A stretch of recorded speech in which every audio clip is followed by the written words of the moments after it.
Olá, turma. Seja bem-vinda a mais uma aula da disciplina de Introdução à Programação de Computadores. Hoje nós vamos dar continuidade ao conteúdo e vamos falar mais dos algoritmos, mais dos métodos para a construção de algoritmos. Na aula anterior, nós trabalhamos os conceitos de lógica, a importância da lógica no dia a dia, nas atividades comuns nossas, e onde, como eu devo usar, qual que é a importância de usar lógica na programação de computadores. E disse para vocês que nós precisamos passar por 3 etapas para a construção de um software. A primeira é a análise do problema, a segunda é a construção do algoritmo e a terceira é a codificação. Nessa primeira etapa, análise do problema, vocês precisam adquirir experiência em cada tipo de problema por meio de exercícios, de colocar mesmo a mão na massa para poder passar por vários problemas e entender e conseguir fazer análise de todos eles. Na codificação, que é a última etapa, nós precisamos aprender uma linguagem de programação para poder construir mesmo o software propriamente dito. E a etapa do meio, que é o algoritmo, é onde nós utilizamos ferramentas para traduzir a solução do nosso problema, que a gente encontrou na análise, traduzir de modo que eu consiga estruturar o meu pensamento, a minha lógica, para que alguém que possa receber essa solução, enfim, possa entender quais são os passos que devem ser seguidos para resolver o problema que foi analisado e, posteriormente, seguir esses passos e implementar numa linguagem de programação. Então, essa aula de hoje, nós vamos focar na segunda etapa, na etapa de construção do algoritmo. Então, a gente vai ver o que é um algoritmo mesmo, o conceito mais aprofundado, e os métodos para a construção de algoritmos, que vão ser a descrição narrativa, o fluxograma e o pseudocódigo ou Portugal, ou português estruturado, que eu já comentei na aula anterior. Então, pessoal, o que é um algoritmo? Qual que é o objetivo principal do estudo da lógica de programação? É a construção de algoritmos. Então, quando a gente estuda lógica de programação, nós objetivamos construir algoritmos coerentes e válidos. Quando eu digo coerente, quer dizer que eu não vou ter ações que desfazem outras ações. Então, eu vou ter um conjunto lógico e ordenado de ações que, ao final, produz para mim um resultado, que atinge um objetivo válido. E, para isso, eu vou usar a lógica de programação. Esses algoritmos coerentes e válidos, eles podem ser definidos como uma sequência de passos finita que visa atingir um objetivo bem definido. Então, isso é um algoritmo. É um conjunto, é uma sequência de passos, de ações, que é finita, ou seja, tem início, meio e fim, que ao final dessa execução, dessa passagem de cada um desses passos, eu vou atingir um objetivo bem definido. E que objetivo que é esse? Resolver o meu problema. O problema que eu analisei na etapa anterior. Análise, algoritmo e codificação. Então, o algoritmo serve para construir essa sequência de passos para resolver o problema que foi identificado na etapa anterior. Então, é um nome pouco usual, algoritmo. Então, a gente não costuma usar essa palavra muito no nosso dia a dia, mas tudo que a gente vai fazer, no final, por trás de tudo isso, a gente está executando um algoritmo. Por exemplo, uma receita de bolo. Quando você constrói um sanduíche, faz um sanduíche ou faz um bolo, você tem que seguir uma sequência finita de passos, uma sequência lógica e finita de passos para poder atingir o objetivo. Não dá para você colocar os ingredientes de forma desordenada e querer que ao final você tenha um bolo fofinho ou um sanduíche com aspecto agradável para você comer. Você tem que seguir para que você atinja esse objetivo. Então, pegando como exemplo aí a receita de bolo, eu tenho uma série de ingredientes que eu preciso garantir que todos eles estão disponíveis naquele momento que eu vou fazer o bolo. Ele tem uma sequência de ações que eu devo seguir, que é a ordem de acréscimo desses ingredientes, de mistura desses ingredientes, é a temperatura do forno, é aquecer o forno antes, para que no final eu consiga esse bolo do jeito que eu imaginei que ele seria. Então tem uma sequência de passos. Isso, no final das contas, é um algoritmo. Quando você pega uma receita de bolo, que ele fala ingredientes, como preparar esses ingredientes, como misturar e como você deve levar ele ao forno, né, por quanto tempo, qual temperatura, isso é um algoritmo. Eu tenho a entrada, que são os algoritmos, eu tenho o processamento, eu tenho a entrada, que são os ingredientes, eu tenho o processamento, que é como misturar esses ingredientes, e eu tenho a saída, que é o meu bolo.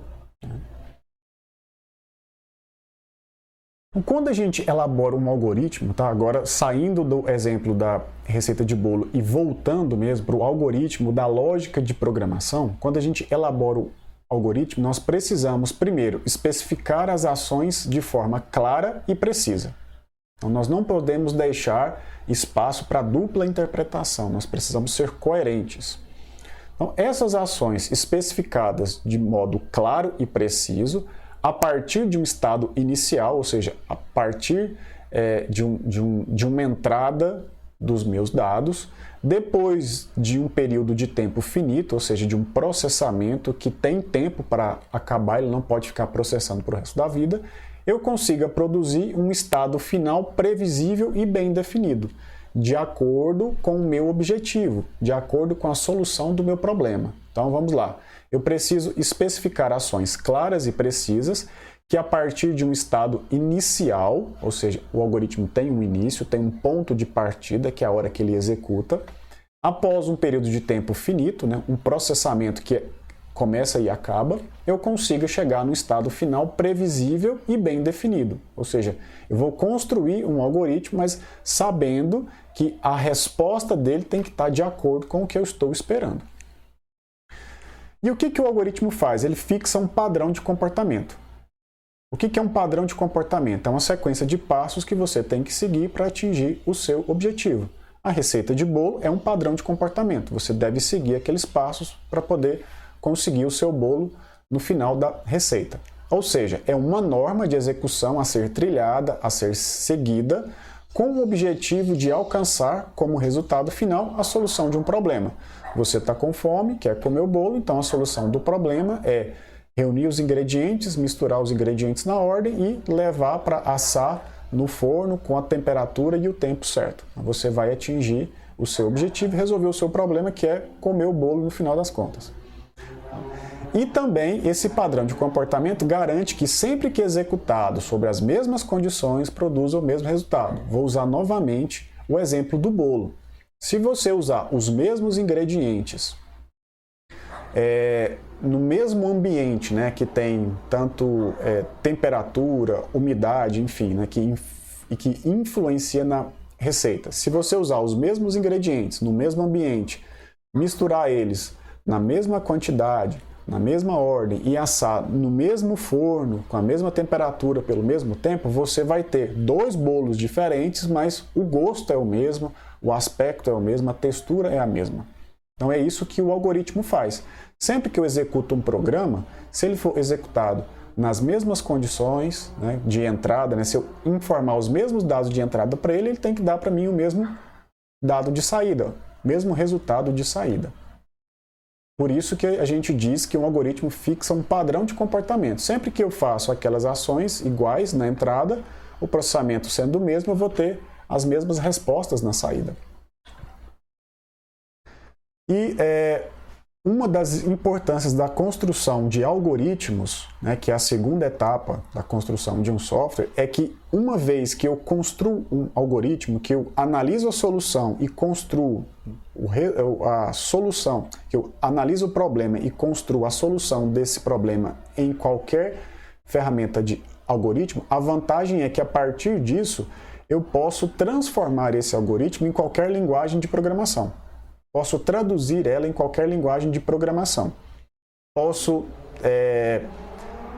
escrever o meu algoritmo usando a linguagem C++, a linguagem Java, a linguagem PHP, a linguagem Python. Vai ser a mesma solução, a partir do algoritmo. Só que cada linguagem tem comandos diferentes, tem funções diferentes. Então, o que eu vou fazer é uma tradução. Tanto é que quando a gente pega um texto em português e traduz para o inglês, a gente segue algumas regras. Quando a gente traduz para o francês, são outras regras diferentes. Então, tem as regras de adjetivo, de substantivo, enfim, de artigo, que cada idioma tem as suas regras específicas. E isso também na linguagem de programação. A solução está pronta, em forma de algoritmo, eu consigo entender a solução, mas eu preciso dominar a linguagem de programação, né, conhecer os comandos de cada uma delas para poder implementar isso, para poder codificar isso. E para a gente construir qualquer tipo de algoritmo, a gente vai seguir esses passos.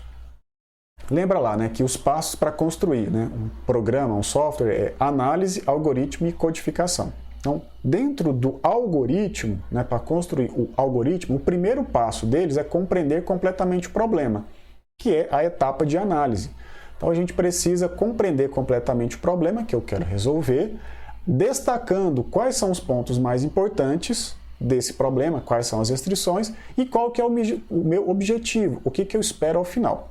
Depois que eu compreendi o meu problema, eu vou definir os dados de entrada. Lembra lá do ciclo de entrada, processamento, saída e retroalimentação, feedback? Eu começo aqui. Quais são os dados de entrada? O que eu preciso de dados de entrada para resolver o problema? Por exemplo, o bolo.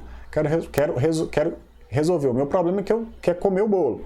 Quais são os dados de entrada? Os ingredientes. Então, vou definir os ingredientes que eu preciso, que são os dados de entrada, e vou fornecer ele para o algoritmo, que é a receita, e quais os objetos fazem parte desse cenário problema. Ou seja, o meu forno, eu preciso de uma batedeira, além dos ingredientes, né? Eu preciso do forno, preciso de uma batedeira, eu preciso de um recipiente, enfim. Então, define os dados de entrada. Vamos pensar no programa. Quais dados eu preciso receber do usuário do programa para poder fazer a etapa seguinte, que é o processamento. Então, a terceira etapa, passo, é definir o processamento, ou seja, quais cálculos eu vou efetuar, né? Quais as rotinas, quais as funções eu vou executar e quais as restrições que tem dentro desse processamento. Então, recebo os dados de entrada, vou para o processamento e defino antes também o que eu quero como saída. Bom, lembrando que a saída ela tem que ser previsível e bem definida. Eu posso não saber o resultado, mas o tipo de resultado, o tipo de saída, eu preciso saber para saber se o meu algoritmo, se ele foi implementado corretamente, se ele foi construído corretamente. Depois é construir o algoritmo usando uma das técnicas disponíveis para descrevê-lo e testar o algoritmo realizando simulações. Essas duas últimas etapas, construir um algoritmo utilizando uma das técnicas disponíveis para descrevê-lo, é o que a gente vai fazer agora. E depois desse algoritmo pronto, realizar as simulações para saber se a entrada, né, que eu forneço para ele vai dar a saída que eu estou esperando. Existem vários tipos de ferramentas para a construção de algoritmos. As mais básicas são essas: descrição narrativa, fluxograma ou o Portugal ou o pseudocódigo ou o português estruturado, tá? É tudo a mesma coisa: Portugal, pseudocódigo ou português estruturado. Bom, a primeira ferramenta que a gente vai estudar para a construção de algoritmos é a descrição narrativa. A descrição narrativa, como qualquer outra, a primeira coisa que a gente precisa fazer é analisar o enunciado do problema, ou seja, entender qual que é o problema e escrever a solução. De que forma nesse caso aqui? Utilizando uma linguagem natural, que no nosso caso é o português. Para construir uma descrição narrativa, a gente vai usar o português e vamos listar os passos que devem ser seguidos para chegar na solução. Nós vamos colocar em tópicos esses passos, por isso que a gente chama de descrição narrativa. É como se fosse um conjunto de tarefas, de itens que devem ser seguidos para poder atingir esse objetivo. Mas, como toda ferramenta, ela tem as suas vantagens e desvantagens, né? A vantagem da descrição narrativa é que eu não preciso aprender nenhum conceito novo. Eu vou usar a própria linguagem natural que eu uso no dia a dia para poder propor a solução de um problema, que é a língua portuguesa. A única coisa que eu preciso tomar cuidado é que esses passos, essa descrição, ela deve ser feita em forma de tópicos, né? Como se fosse uma lista de itens, uma lista de tarefas. Qual que é a desvantagem? Quando eu uso o português, né, que é a nossa língua natural, eu abro espaço para diversas interpretações. E isso, posteriormente, pode dificultar a transcrição desse algoritmo para uma linguagem de programação. Então, é uma ferramenta que não precisa aprender nenhum conceito novo, mas ela pode trazer essa dificuldade aí porque abre espaço para várias interpretações.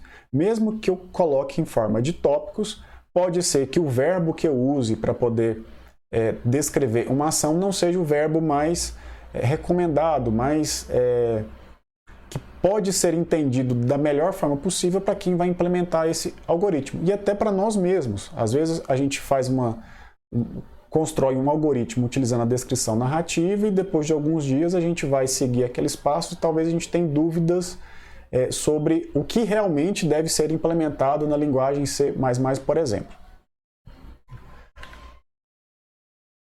A segunda ferramenta é o fluxograma. Também, da mesma forma, eu preciso analisar o enunciado do problema, entender e propor a solução.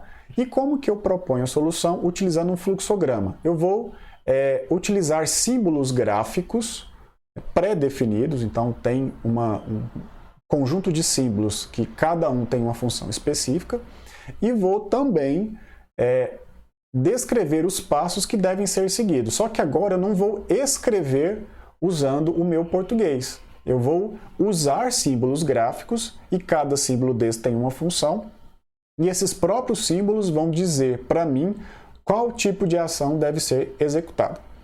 Qual que é a vantagem? Quando a gente olha para um desenho gráfico ali, é mais fácil da gente entender do que lendo textos. Então, aquela velha história, uma imagem fala mais que 1000 palavras.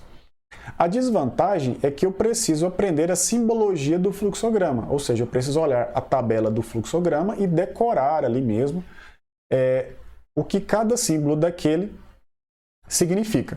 Então, outra desvantagem é que o algoritmo que a gente constrói usando o fluxograma, por ele ser construído usando símbolos pré-definidos, ele não apresenta muitos detalhes. Então ele fica bem restrito na descrição dos detalhes, porque eu tenho que seguir exatamente a simbologia dele. Eu não posso inventar um símbolo, eu tenho que usar o símbolo que já existe e respeitar a função dele. E isso pode dificultar também a transcrição de um fluxograma, né, de um algoritmo descrito utilizando o fluxograma para uma linguagem de programação. E aí vem essa tabela aqui, que é a tabela dos principais símbolos utilizados no fluxograma. Então, para iniciar início e fim de um algoritmo, é esse símbolo. Para indicar o sentido de fluxo, né, as etapas, a transição de uma etapa para outra, eu uso esse símbolo aqui, que é a setinha.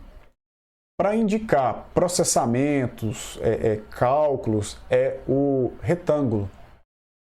Para representar a entrada de dados, né, que são os dados que eu recebo, são os ingredientes do bolo, é esse símbolo aqui. E esse símbolo para representar a saída. E quando eu tenho que tomar uma decisão, dentro do algoritmo é o losango.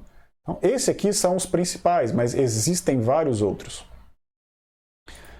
E por último, mas não menos importante, na verdade, a ferramenta mais importante e a mais completa, e é a ferramenta que a gente vai usar nessa disciplina, é o pseudocódigo, ou Portugal, ou português estruturado.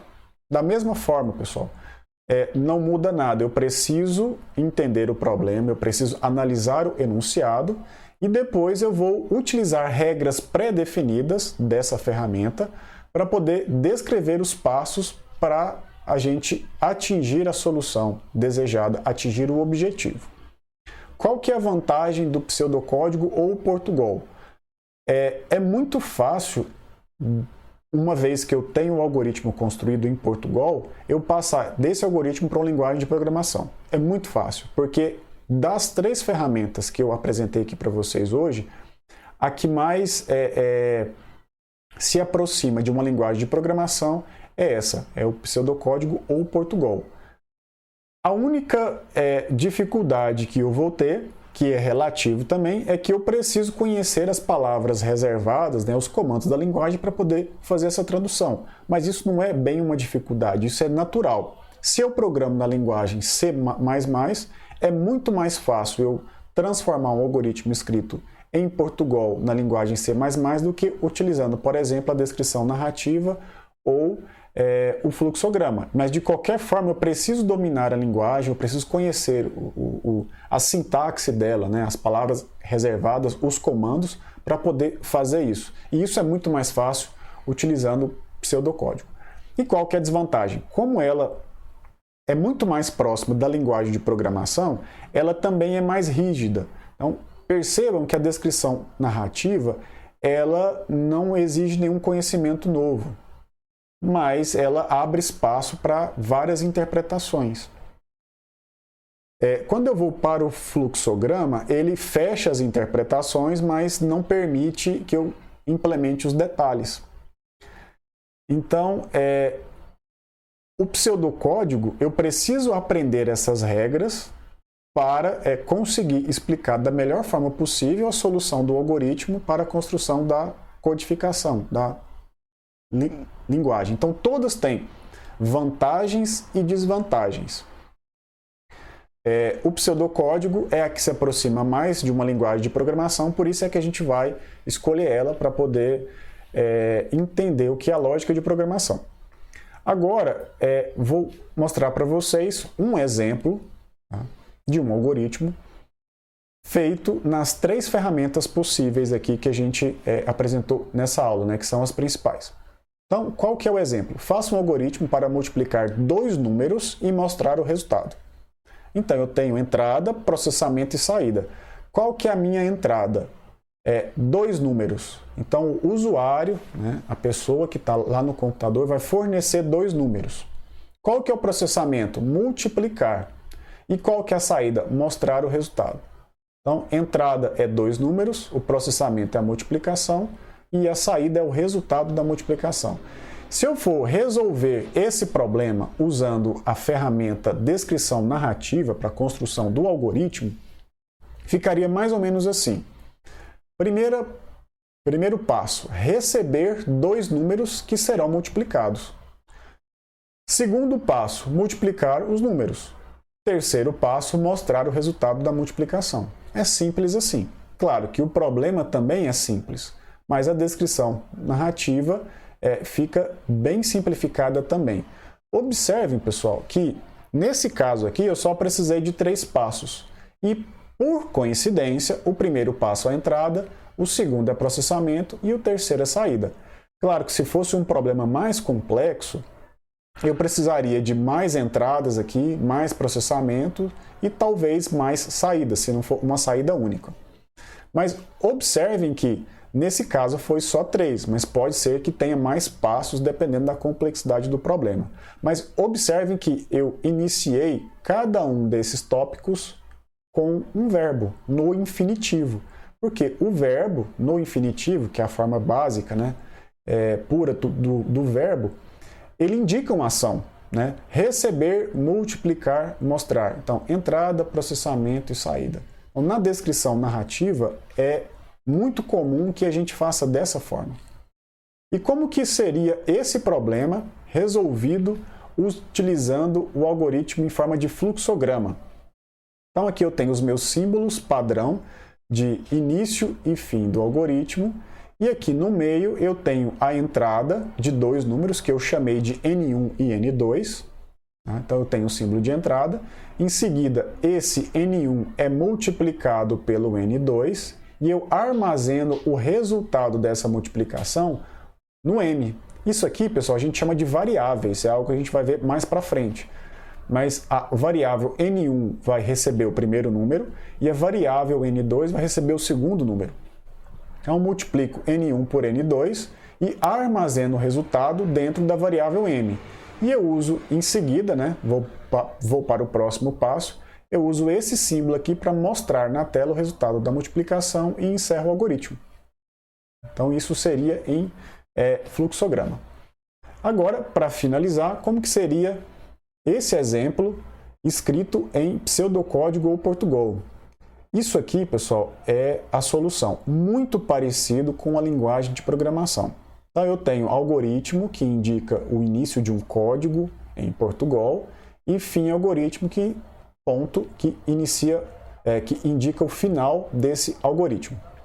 Então, eu declaro as 3 variáveis que eu vou usar, N1, N2 e M. Como são números, é do tipo numérico. Isso aqui tudo a gente vai aprender com bastante calma e detalhes nas próximas aulas.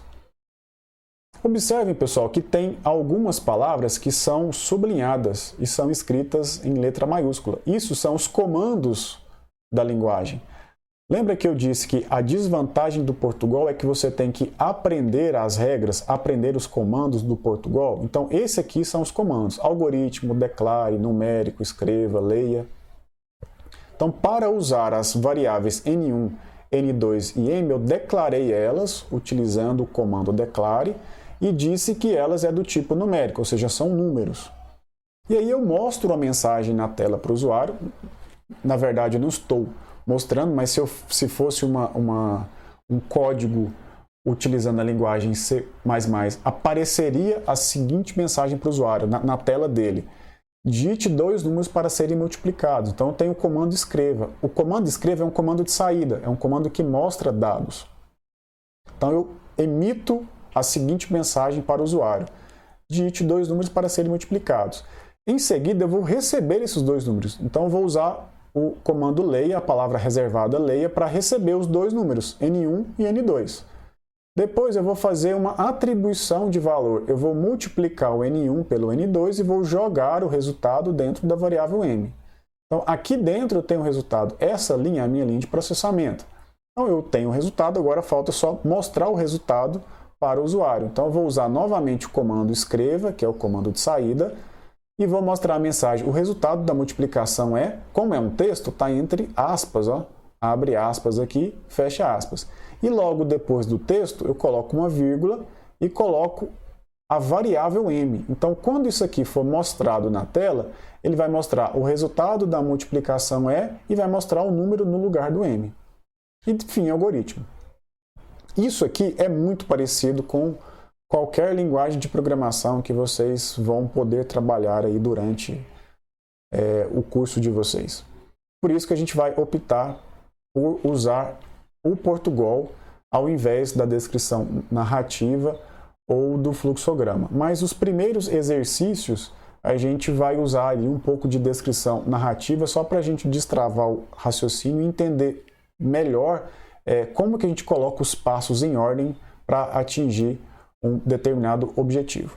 Então, por hoje é só. Espero que tenha ficado claro para vocês a importância de construir algoritmos e quais são as ferramentas que a gente pode utilizar, pelo menos as principais, para construí-los. Até a próxima aula.